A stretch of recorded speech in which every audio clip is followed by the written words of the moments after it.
What's up, y'all? Welcome back to the podcast. This is Legacy. You can't say welcome back Why? because we never started it. It's the first episode. You're right. Yo, what's up, y'all? Welcome to the Legacy Barbering Experience podcast. This is our first official podcast. Happy Valentine's Day. I'm your host, Dominic Ochoa, and your other host, Raymi Paulino, to my left. Yes, sir. And we are Legacy. Right here, we're going to talk about faith, fades, and finances, and finance. No, I'm playing. Hold on, we're going to clip that. Right here, we talk about faith, fades, finances, and females. Let's get into it. All right.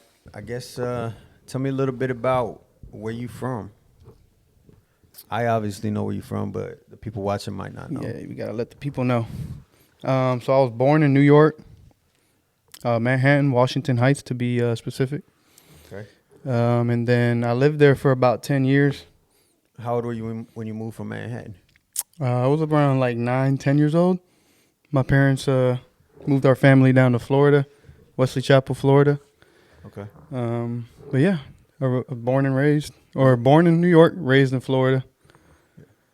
What about you? Me? I was born in Fort Worth, Texas.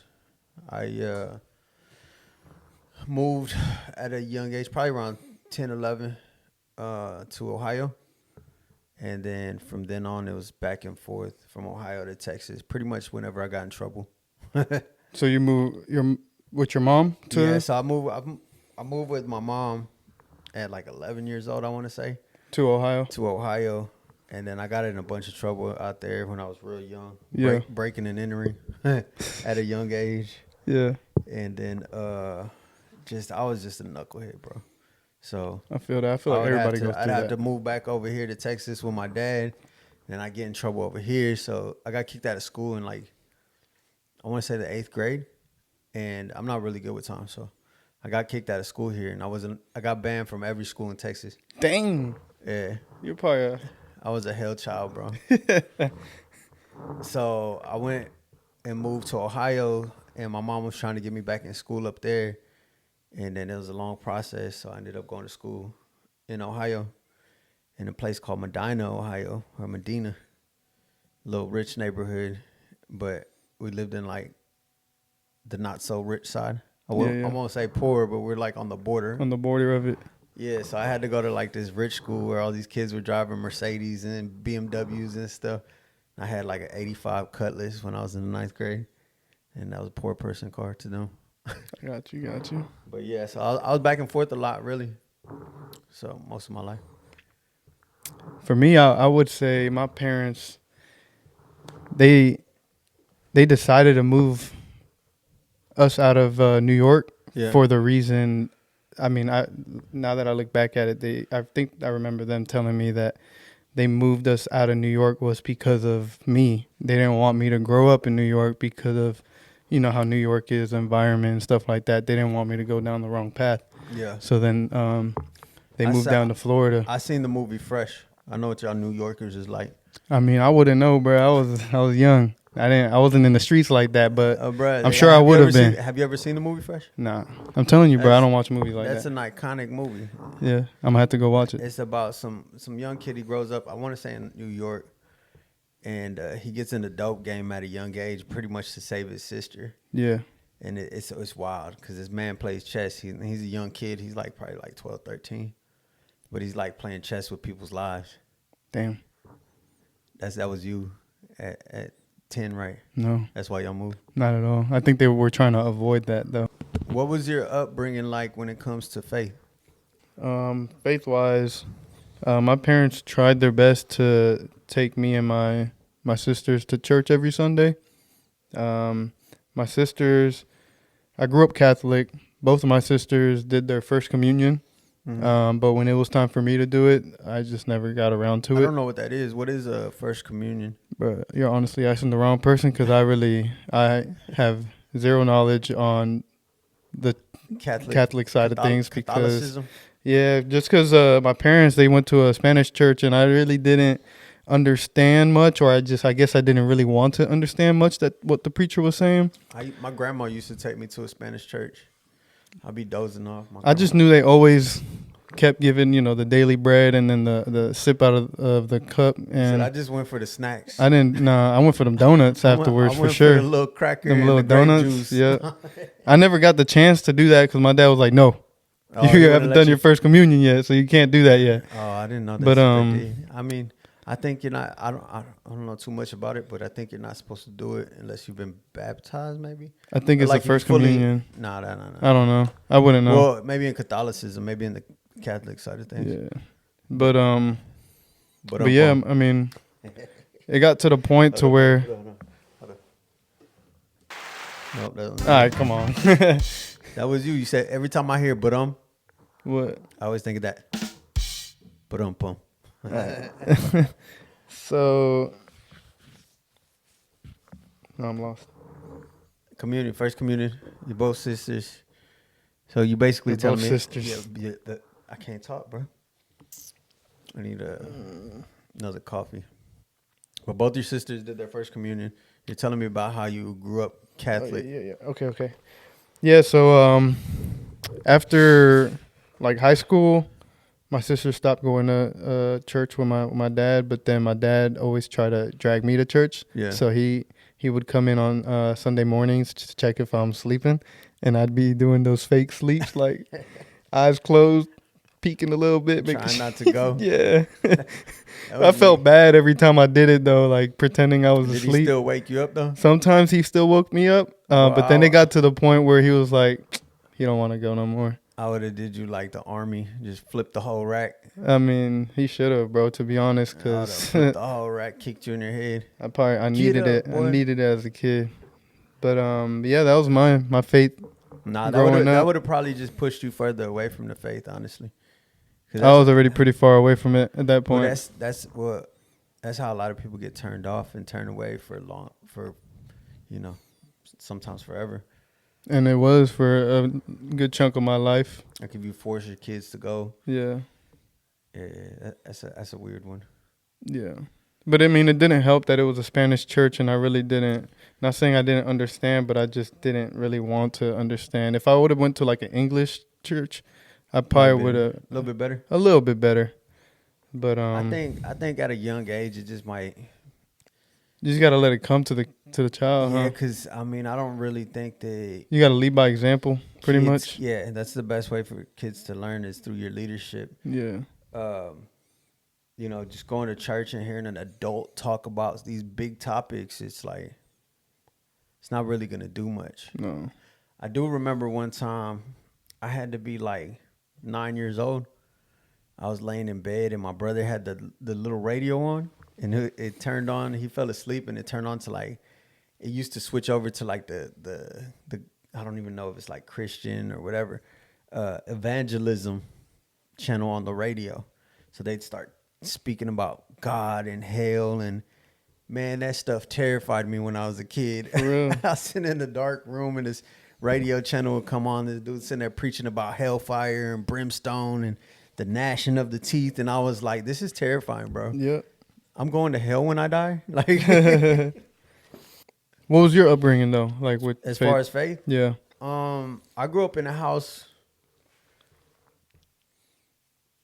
There wasn't really any type of guidance when it came to faith. It was kind of you're on your own. Whatever you believe is what you believe. Mm-hmm. My dad would talk about God every now and then. Like as far as believing in God, he would do the Father, Son, and the Holy Spirit. Know what that is, but Father, Son, and the Holy Spirit. He would do that, and we'd do that every time we passed the church. But then he'd be out selling drugs and stuff. You know what I mean? Yeah. So it was different. It was. I went to church a couple times with my grandma, but they spoke Spanish, so I didn't know. You know if they were Catholic or Christian? It wasn't Catholic. No.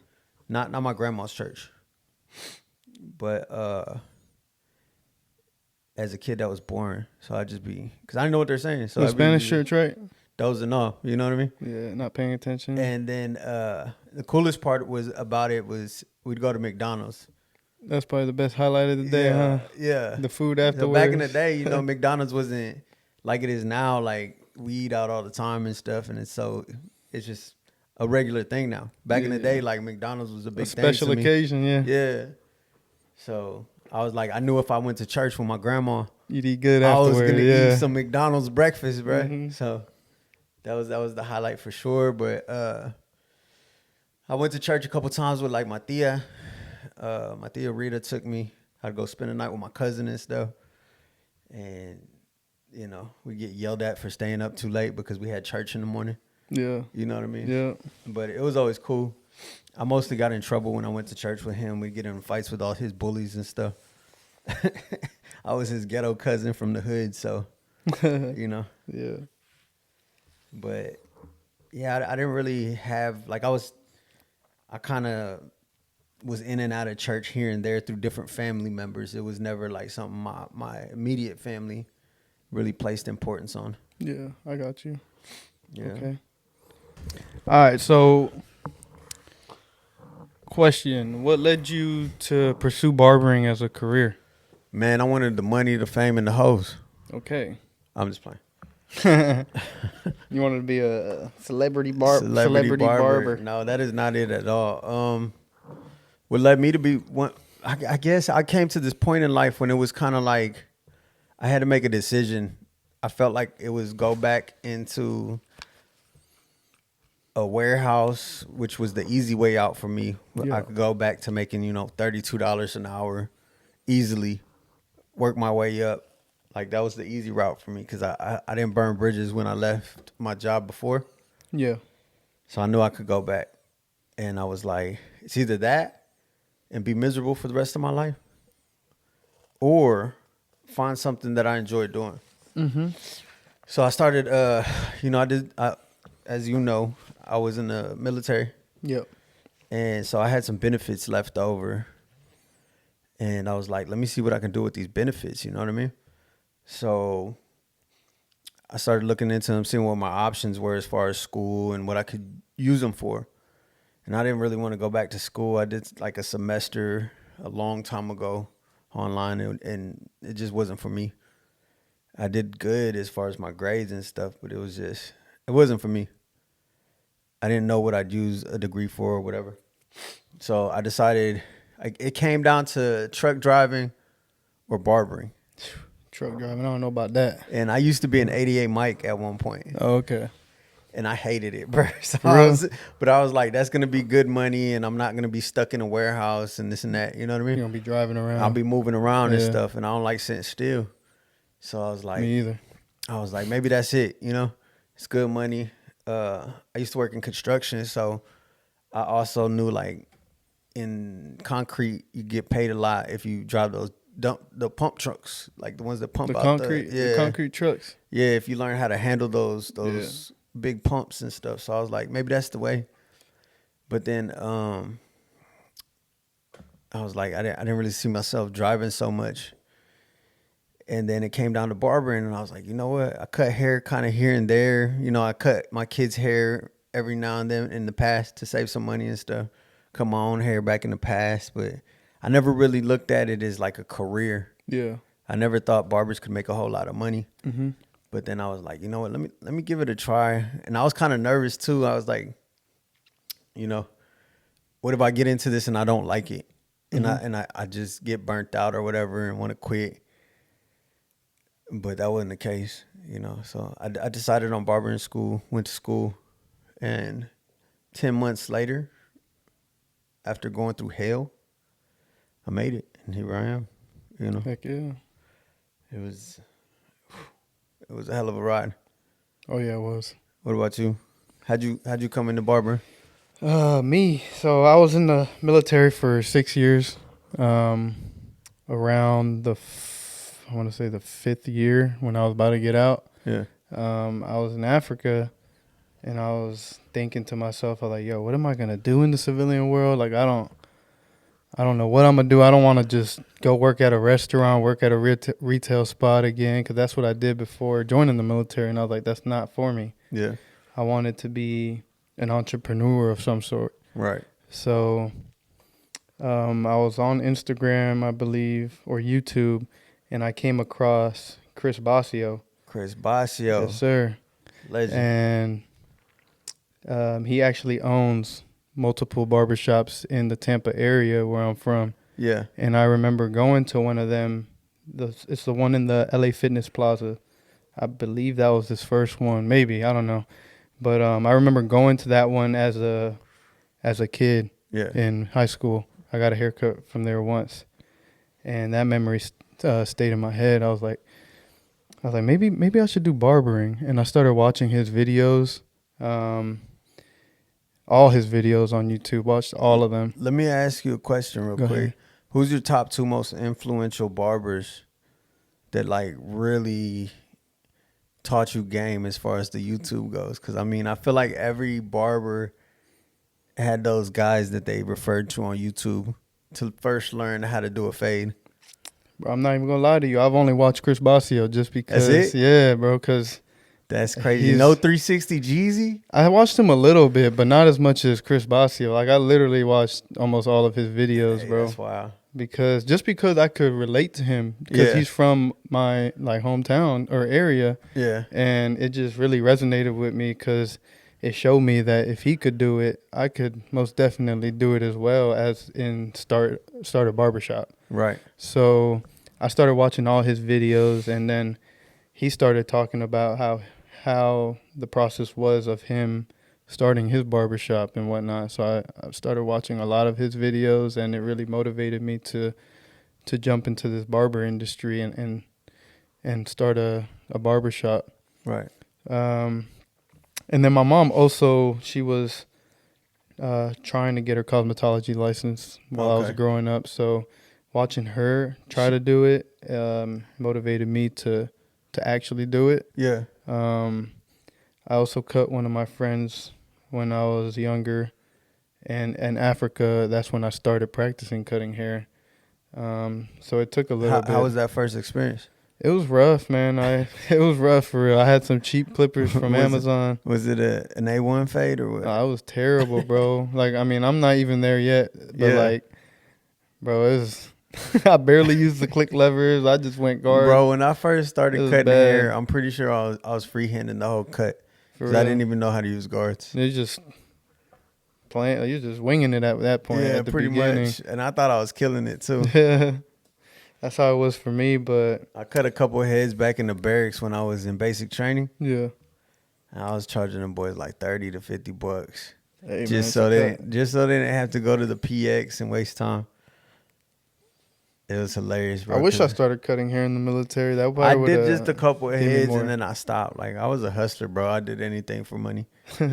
Like I didn't have the confidence to do it. I lied and told people I did that on the outside, and just to make a few bucks so I could have some spending money. Yeah, and I was jacking these boys up, bro. I messed up this one dude. His name was Banugli. Everybody used to call him Butt Ugly. Damn, Butt Ugly. That's crazy, bro. He was a cool dude, but I messed his hair up because he had like mixed people hair. Yeah. So it was like, and it wasn't like, it was, I don't know how to explain it, bro. It was like coarse but thin. Yeah. But then it was like low density. So there wasn't a whole lot of hair. I got you. Yeah. So it was impossible for me to fade. Bro, and I took like 2 hours on his head. Pause. Nervous as hell. You're like, damn, this bro, is terrible. no, I messed it up, bro. I was sitting there like, man, I don't even know how to fix this. I don't know what I'm doing. Well, you just took your time and took longer. Bro, I was trying so hard, bro. Like trying so hard to fix this haircut. And I remember we went down to formation and we're all sitting there in formation, right? What is it? Parade rest or whatever. Yeah. And they come down and they're looking at all of us because we're all supposed to have haircuts at this point. So they're checking all of us and looking at everybody. And they come up to Banugli and they're like, Butt Ugly. Damn. Like, who messed you up? He said he started roasting them about his haircut, bro. And I'm sitting in the back, man. I'm dying on the inside. I'm like, dang, bro. Like, I messed him up. I felt so bad because he already had it bad because they called him Butt Ugly.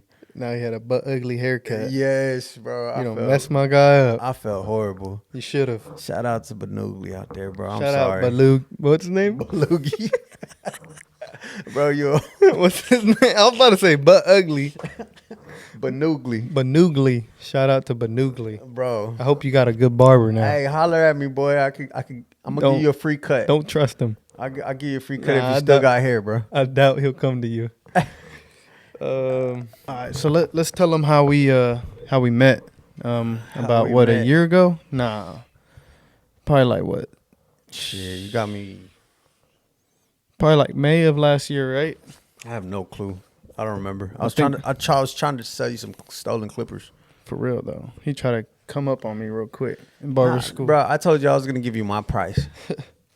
Which maybe I was, maybe I wasn't, but I told you I was gonna give you my price. I didn't need him. I already had gotten finessed by the school itself. So, Yeah, but But I had the good clippers. but I met you in. Are we name dropping the school? No, we're not. No, why not? All right, man. Whatever. Yeah, we So- ain't talking about that. We met in barber school. We went to the same barber school, and he was in a different class. He was in a class ahead of me, so he had a. I was in the best class. Yeah, sure. Shout out. And you know what's crazy? To my I guys. would have been going to school at the same time y'all were if I didn't go to college a couple months beforehand You should have took And Kanye's delayed- advice. and delayed my barbering journey. You should have took Kanye's advice and dropped out. Yeah, I should have. But look at me now. I'm still going. But Been a anyway, college dropout. yeah. Yeah. Yeah, so we met. I was trying to sell you some clippers. We talked. And then what happened? You gonna tell him? No. We got robbed. Yeah. I'm just playing. But kinda. We did get robbed. We got robbed, bro. $2,500, bro. She took my money. Yeah, Miss. We not gonna name Miss's name. We're not gonna drop the She name. ran But up on us with we the- just got with hella the- likes after that. She was like, hey. Hey, they showing love. She But, came through and robbed us. She that- came up on it. For real though, she came up on all of us, but it's all good because you gonna see us. She like, break You yourself, gonna see every fool. single one of us Break in this yourself, industry. fool. So Yeah, shout out to my class. My class was the greatest. our class was pretty cool too. Fades to fortune. Everybody from my class is doing big things. Yeah. Okay. So let's get into deeper, like kind of how we came about in that situation after that. Yeah, we kind of talked here and there, just in passing. Yeah, honestly, not much really. Like while we were in school together, we went out. Appreciate the and likes. Thank you so much. Honestly, not much while we were in school together, but we went out a couple times to the clubs and To the club, the club. we all fam. But in the club, We all fam. but yeah, we went out to the clubs a couple times, and then Yeah, everybody, we was deep. We was Really? deep. Yeah, we the were. whole class. We was deep. But sadly, after what was it, July 8th, Yes. 2024, when the school shut down. Without telling anybody, this is the story, backstory, little context. So we go out for break. What was it like? What was the break? Winter It break? was, not winter. It was summer break. Oh, summer break? Yeah, summer break for I a missed week. that part. Yeah, so we got a little summer break for a week. And then we go back for like 2 days. Yeah. I went back for like 2 days. And then they told us, hey, we got to do some remodeling or something broke or something like that. So we got to fix it. So you can't be here for like 3 days while they work on it. And then next thing you know, I'm at home and I get an email talking about, we're sorry to inform you that we're shutting the building down, blah, blah, blah. Mind you, like a week before that, they hit me up for the last of the remaining money that I owed. So I was $14,000 paid in full. Everybody. And they were calling everybody. Everybody at that like, time. yo, you pay up. Pay yeah, up. they were like, if you pay us now, we'll give you a discount. Yeah. If you pay cash, we'll give you a discount. Everybody I was like, bet. Here's the money. And then they Here's closed the money. doors and ran. For real. Don't say they. They closed the doors and ran. She closed the door. Well, she had help. Yeah, you're right. But Hey, anyways, say something about this podcast too. I will come out of my Christianity for you. I'm just playing. Nah, but everything happens for a reason, for real. Everything happens for a reason. Yeah, for real. But let's go into the stories after that, because my What life stories got after that? dark, bro. yeah, we about to head down that route right now. And my life Let me got see. dark after that. That's actually part of it. After the school shut down, the pressure was on, because I was like, how am I going to get my license now? You and me both, bro. We were both under pressure. But I we felt were like, it. we didn't all even talk at that time. We were all going through our own things. Yeah, everybody was panicking, trying to get into a new school to finish off our hours. Yeah. At one point, I was like, I'm gonna just be a drug dealer. No lie. But thank God, I Literally. switched routes. You know what I mean? Like I fell back into some old habits and stuff that I shouldn't have been doing, trying to make it. Me and my ex had split up. I didn't have a place to go, so I had to start hustling. Well, I thought I did. The barbering thing wasn't really working out. My clientele was low, and I had to finish my hours. And at that point, I was just gonna pay for them illegally. They thought they just gave it to you. They did. Yeah. But there was a point where I didn't know that was gonna happen. And I was like, dang, how am I going to get these hours? So I got in contact with somebody, and they gave me a number. They're like, call my guy. Boom. He's going to hook you up. So I went to a couple different people. Went into a place in Riverside, and they were like, we can't help you unless you pay like $3,000. Mind you, I only needed 100 hours to go. But they're like, well, that's not enough. We're going to need like 300 hours. So we're sure that you're going to pass the test. And I was like, bro, I'm going to pass the test. I'm good. Like, I just need this last 100 hours. But they just wanted the money. You know what I mean? That's how you see, like, people just trying to look for a quick come up out Oh, here. yeah. And people I kind of really want to name drop too. So bad. Because people just always looking for a quick come up, trying to take your money. But that's what I realized. Anyways, like, I ended up calling someone else, solid dude. I wish I could remember his name so I could name drop in a positive way, because homeboy helped me out. He could have easily took my money and played me, but he was like, he ends up calling me back. He ran my number through the system, and he's like, hey, I got some good news and some bad news. I was like, well, let me know what's up. He's like, the bad news is for me. He's like, because you don't need my services. Like, the good news is I ran your number through the system and you're clear. You have all your hours. And I probably shouldn't say this because that's kind of illegal, right? I was just giving my hours, my last 100.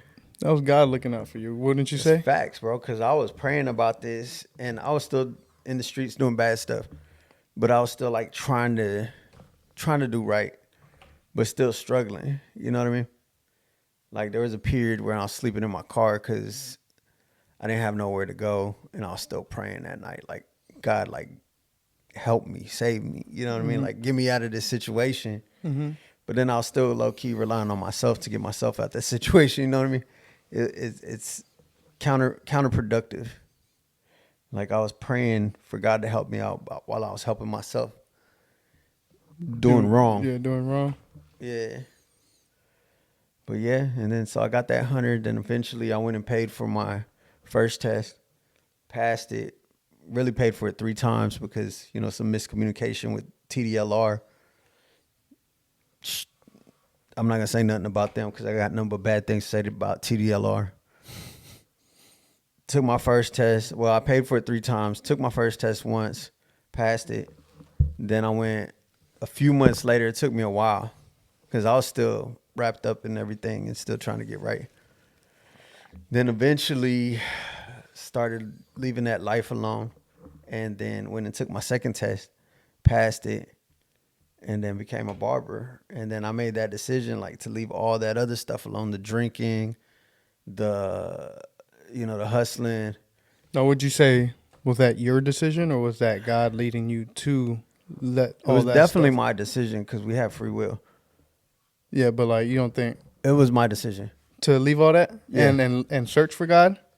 It was my decision, but God gave me the option. The option. Okay. Could you explain that a little more? So at that point, I had been praying, and I wanted my life back, bro. I wanted to lead a good life. I wanted to do good things. Mm-hmm.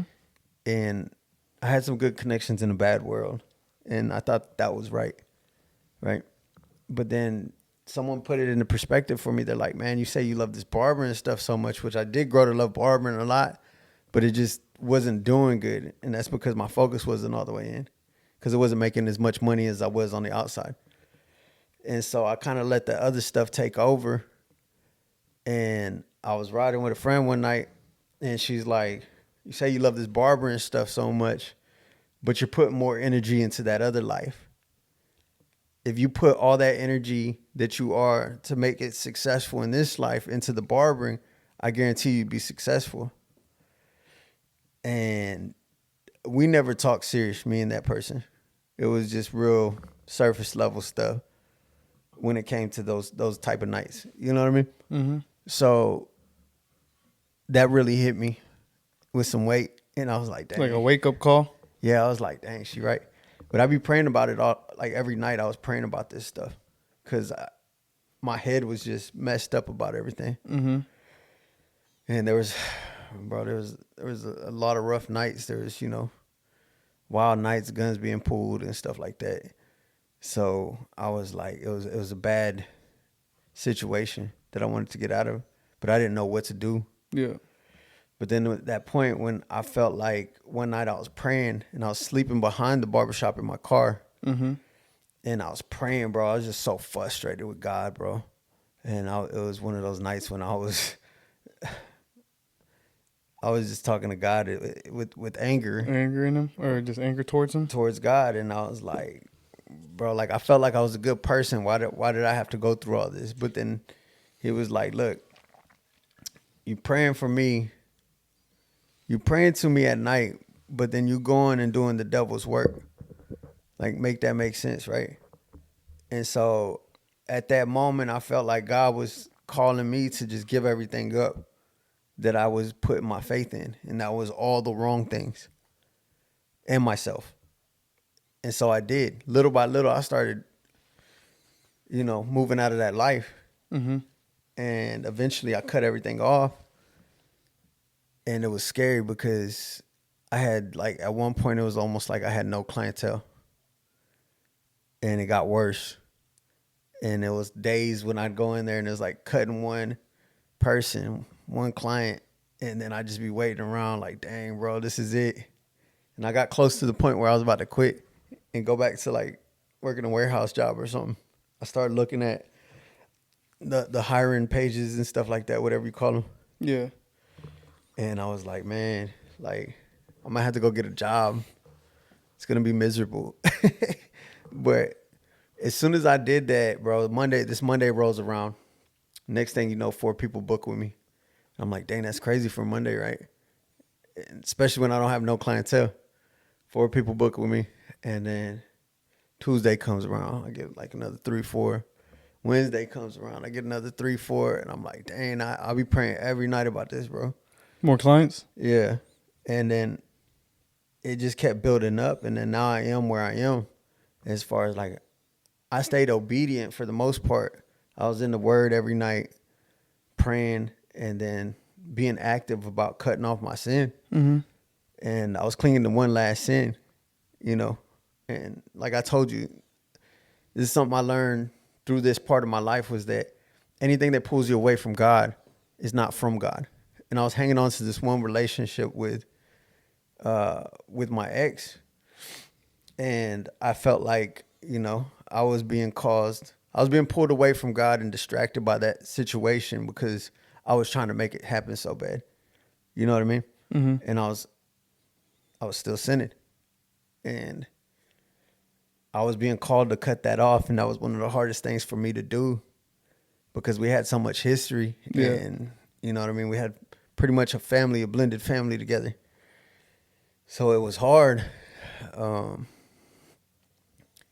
But eventually I got to the point where I worked up the nerve to break up with her. Yeah. We had just went on a trip. We came back.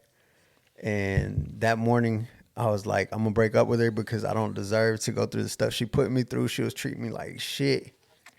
You know what I mean? Like being distant and just like stonewalling me, and just it was extremely toxic. And I felt like I had to put up with it. As a man, I was like, it's my job to put up with it until she works through her feelings. Because that's like probably, I mean, all you were. I mean, that's what the society's used to, right? In relationships, that toxic. Right. So I was like, I got to put up with this until she works through her emotions about this stuff. But then, so that morning I was like, you know what? I'm done with this. Like, it's not good for me. I need to cut it off and focus on me, focus on God, and build. You know what I mean? And then so I go cut it off that morning, and she hit me with I've been talking to a dude for 2 weeks now, and I don't feel right about doing this. Bruh. Yeah. Bruh. So I'm like, damn, like, all right, well, I was going to break up with you anyways. I didn't tell her that, but in my head, I'm like, damn, like. But it probably made it easier on you. It did, but it didn't, because then that just hit even harder, bro. Yeah, because actually, we just got back from out of town, and she telling me I love you and this and that, head on the shoulder on the flight and this. So it was, my whole world flipped in 2 days. Yeah. You know what I mean? That's tough. It was rough, bro, but it was good. It was a lot of lows. Like, I went through some dark times through that period, but then the come up was crazy, because now we are where we are, and we sitting down with people talking about hundreds of thousands of dollars. We got options. God been showing us some crazy things. Yeah, he has. And I don't want to put it all out there on camera, but we've got major opportunities. For sure. We just got to figure out how to maneuver through this part of our life, which is the waiting period. Mm-hmm. You know what I mean? I don't want to say too much. No, I feel that. But there's some beautiful things about to happen. Yes, sir. And there's no way we could have put that together. Nope. It's only one answer to it. Jesus Christ. Jesus Christ. Yes, sir. But let's go into how my journey has been. Yeah, for sure. So rewind all the way back to, Stop moving. Oh shit. You're shaking. I am. You're shaking over there. But like you're going into convulsions. All right, going back to when the school got shut down. So once the school got shut down, I quickly panicked, started looking for another school to go to. Yeah, and just like everybody else. Paul Mitchell was the second on the list when I was looking for schools. Yeah.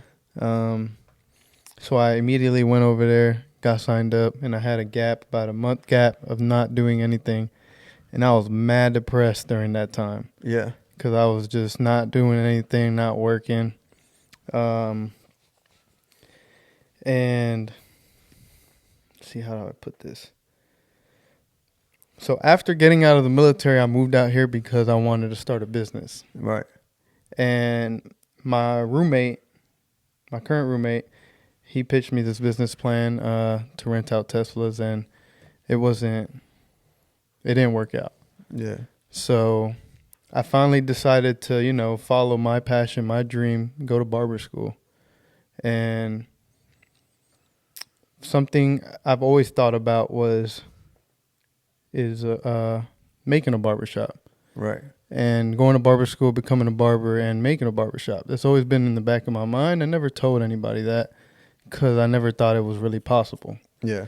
But the moment I started walking in my purpose in life is when all the blessings started falling in line. Man, it's crazy. And it led me closer to God by walking in my purpose. Right. So once the barber school shut down, instead of, me giving up at 500 hours, I was like, nah, I got to get this license. So I immediately signed up for another school, waited the month, but I was going through this little depression stage where I was like, man, I don't know if this isn't it.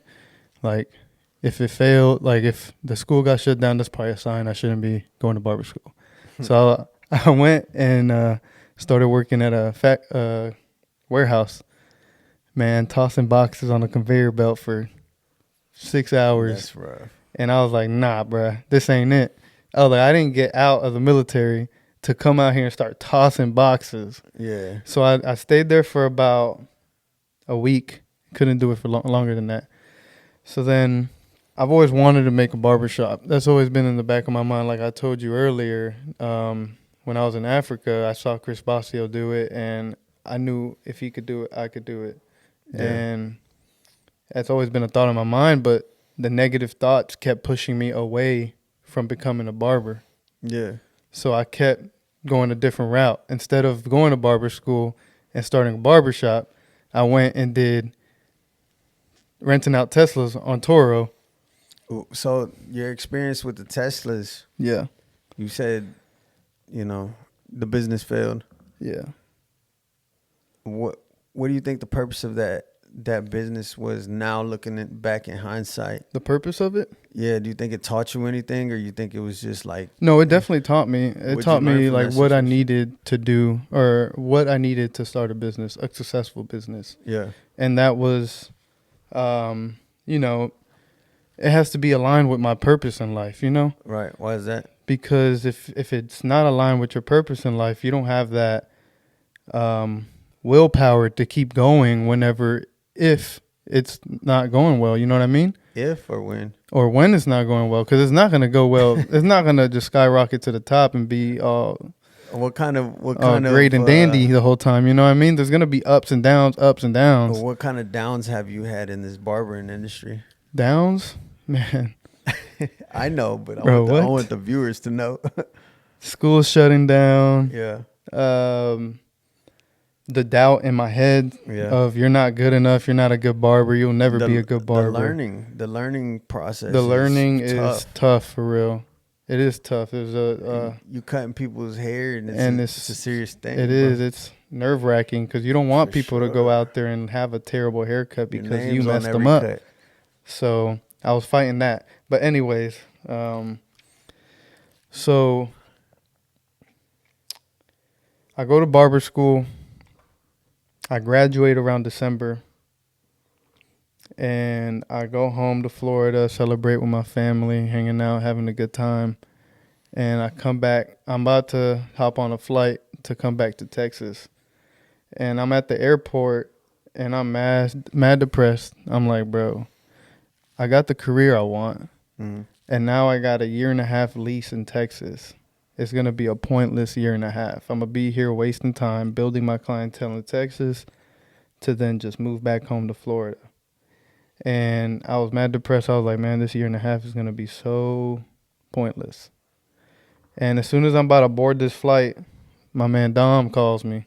Mm-hmm. And he's like, yo, I want to build the barbershop. Like, I want to start like, I got a plan. Yeah. So, backstory, just a little context. I'm sitting in the barbershop. I got this idea I've been working on for a long time, but I'm ready to put it into action at this point. I'm focused. I quit drinking for like months now. I've got no female distractions. I've got no distractions. It's just me cutting hair and then thinking about my business plan. And I go by Legacy the Barber.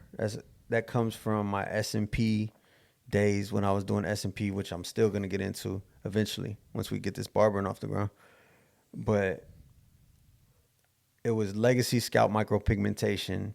I didn't want to change the name, so I kept it as Legacy the Barber as my handle on Instagram. And then now I'm thinking about this business plan. I got to keep the same name that I've already been building, so we're going to go Legacy Barbering Experience, right? And I'm thinking about this new way to go about barbering, and I'm not really going to put it out there. It's being done, but not a whole lot yet. So I'm going to keep it on the hush. But I have this new plan, and I'm like, who can I trust with this plan that's focused, that's, a good person to do business with? And I'm sitting there thinking, like, who can I share this idea with? Who can I trust? And then I'm racking my brain, and I'm just sitting there in the barber chair, just kind of just like let my thoughts go. And then you just popped in my head, boom, like a light bulb. I was like, Raymi. So I call you. Bro, I got this idea. I think you're the perfect person to help me with, to partner up. Let me tell you about it. I tell you the whole thing. Here's the idea. Just start running down the list of everything. And then I was expecting you to be on fire. And but this man hit me with the... I was like... This man hit me with the... Yeah, but... So I'm at the airport. And at this point, I'm like, man, I just need to focus on getting rid of all this debt from my last business. So that's what I'm going to do for the next 1.5 years. And I started contemplating it. I was like, yeah, but see the reason why I don't want to do it is because I'm trying to pick up the pieces to my last business, and I don't feel comfortable jumping into another one. And he was like, you know what? Just think about it and let me know. And then I hopped on the flight. Um, I hopped on the flight, and the whole 2 hour flight, I was just thinking about it. As soon as I hopped off the flight, I called him back. I was like, bro, let's do it. Because literally, this is the reason why I moved out here. Like, in the back of my head, I was like, the only person that would know that I wanted to make a barbershop, it was God himself. So I got to give glory to him at all times, because Yes, sir. he gave me the right person to be able to start this journey. And don't get me wrong, this journey is just beginning. So there's still going to be a lot of ups and downs. Yep. But as long as we keep our eyes on him, he's going to make this vision happen. You know what I mean? Amen. It's been yeah. So, anyways, to continue the story, I tell him just think about it. He's like, all right, peace. And then I go back to my day cutting hair, and I'm just like discouraged. I'm like, dang. I was like, God, why you put him on my mind? Because I felt like that was the answer from God. I was like, why you put him on my mind if he was gonna turn it down? I didn't get it. And I was driving back to my house when you called. Because I remember walking in the house and I was on fire, bro. Because he called me back. He's like, hey, bro, I just touched down. I'm back in Texas. Let's do it. That's a dope idea. Let's do it. I'm like, all right, bet. I'm like, well, let's meet up. Let's talk about it and go over the game plan, because I got a lot planned out. And then, we'll start moving from there. And at this point, I said, let's do it because this is all I've wanted to do. You know, this is what I've always wanted to do. And I wasn't going to pass up on this plan. You know what I mean? Like, I literally was in my notes a couple months before. I was like, I'm going to start a barbershop in 2025. Mm-hmm. It's going to have this and that. I'm going to learn S&P from Dom, because you were the one that was telling me I could learn it from you. Yeah. So like, this only makes sense. Like, this only makes sense. So then, and what even solidified it after the fact was what you told me after, was like, look, if we're going to start a business together, I think we got to be equally yoked together Right. We gotta have the same foundation and same faith. foundation and faith. That's the only way to make any relationship work, whether that's a friendship, whether that's a relationship with a woman, or a relationship with a business partner. In my opinion, in my level of understanding in the faith, which I am fairly new to really having this relationship with Christ. Same. But the way I was thinking, like, that's why it was so important for me to pray about it in the beginning and think of, like, who could I trust to walk this walk with me so we could stay on path. Because I don't want to go back to my old way of life. And that's why you popped in my head. I believe that's, God gave me that download at that moment, like Raymi. Because I literally let go of my thoughts and stopped thinking. And I just cleared my mind at that moment. And I was just sitting back in my barber chair, just looking up at the ceiling, and then just boom, like a light bulb, bro. And at my lowest point, thinking that this next year and a half was going to be so lonely, boom, you give me a call. Talk about, yo, let's start a barbershop. Like, bro, what? It was up God works wonders, bro. He works wonders. Yeah. It's beautiful. Yeah, I mean, and as you know, it came with its lows. For sure. I mean, we linked up. Everything started going great for a while. We started planning. We started putting the plan in motion. And then we're going to pause right there. Yes, sir. Go. All right, but I don't remember how I started it now. I don't know either. Expectations. All right, 3, 2, 1. All right, expectations in the entrepreneurial. I can't talk right now. It's too late. Expectations as an entrepreneur. It's going to come with its highs. It's going to come with its lows. And in betweens. I mean, sometimes it's going to go well. Sometimes it's not. But expect both. Don't expect it to always be up. Don't expect it to always be down. But you got to stay grounded in the truth. And for me, And I know from my brother Raymi as well, that foundation is based on Christ. Yes, sir. You keep your eyes on that, and it's going to get you through it. Yes, sir. And that comes with relationships, starting a new business venture. Yes. If you keep your eyes on Christ, he'll get you through it. That's facts. And we are proof of that. Yep. We give you a little bit of our backstory just in the business world. But I think we'll have to get deeper on the next one. Maybe in a future episode on our real testimony. Yes, sir. We're going to talk about relationships. Faith, fades, finances, and I was about to say. what F word are we going to go Females. with? The F word. Females. The F word. The 4 Fs. Take that out. The 4 Fs. But yeah, appreciate y'all tuning in to Faith the podcast. fades. Faith fades. Finances. Bro, you screaming right now. Really? Yeah, I'm be blowing my eardrums up. Okay, well, get used to it. This is the new me. I've been baptized. He's been made new through Christ. Yes, sir. I'm a new and improved Raymi. Raymi. Jesus Christ. Jesus Christ. God is using me as a vessel. Blood vessel. I'm a walking testimony, baby. He's a walking testicle, Let's baby. go. Play with me, boy. Don't play. It's a new me, boy. I'm just kidding. You need sleep now. That boy talking crazy. Hey, we appreciate That's y'all the Holy tuning Spirit, in. baby. They're talking about. I don't think the Holy Spirit cusses, bro. Hey.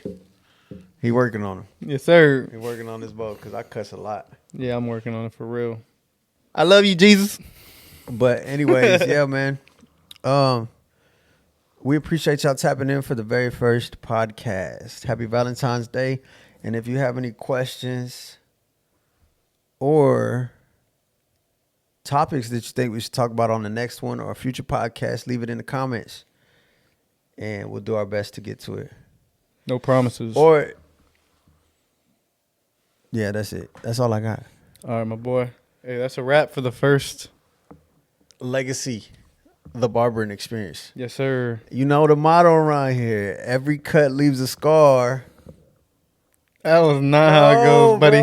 Bro. All cut. All cut. Oh, dang. I was wrong? I don't know. Okay, one more time. You know the motto around here. All cuts leave scars. Okay, yeah, that was the way, right? That was the right one? I don't know. I'll just be making it up every time. Some cuts leave scars. But every cut leaves a scar, though, right? Some cuts leave scars, but ours leaves a legacy. Think about it. Doesn't every cut leave a scar? No, No. it shouldn't. Oh, a real cut. I guess it would be some, though, because we talking about cuts or cuts. Some cuts. We're going to roll with that one right now. All right. You know the motto around here. Some cuts leave scars. But ours leaves a legacy. And we out. Take that salute out.